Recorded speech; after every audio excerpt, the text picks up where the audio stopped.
So we're finally back here on the SRX250. So I've got all the carby back together. Some parts came in. So do you remember that jet that was in here, stuck in here? That's the old one there.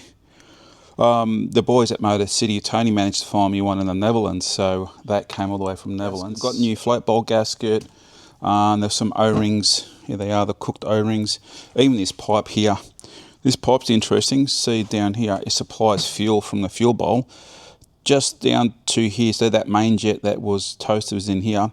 So this was all blocked up, and the supply for the fuel for this, from this bowl down here into here, was all blocked up. So that's all spruced up, ready to go. Put that aside.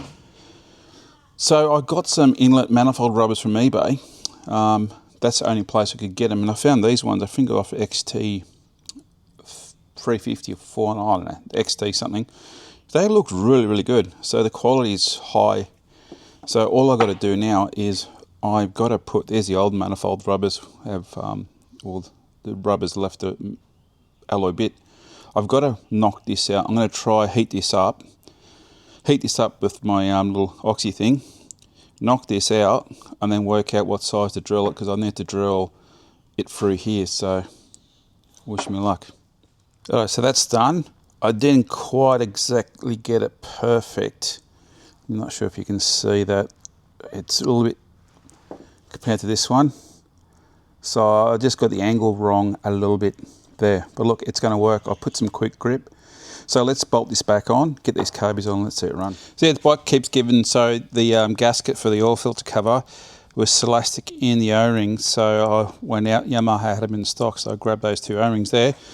And I've got the spacer, so when I sit the spacer that's not supposed to be in there, you can see, if I put them down, you can see the height difference. That's why it was packed out. So I'll fit this spacer. I'm still waiting for the axle, but at least this will get me out of trouble for now. It's funny when you put the correct spacer, right? So I could delete these washers that were in between the caliper and the fork now, and there was also this spacer that was sort of sitting in there, like, sorry, in there. So now actually, the front wheel spins nice and free. It was still binding. It's so close to the rim. The rim's actually got a, look at that, the rim's got a cutout for the caliper. So the spacing's actually quite crucial. It looks closer than it is. It's probably got about almost 10 mil there. Right, there she is in all its glory, running again. Just about to take for a test ride, get a pink slip for it, and job done.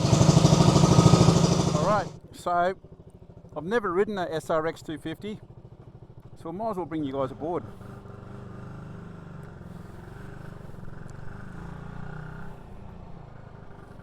Very narrow. Gosh, it's narrow.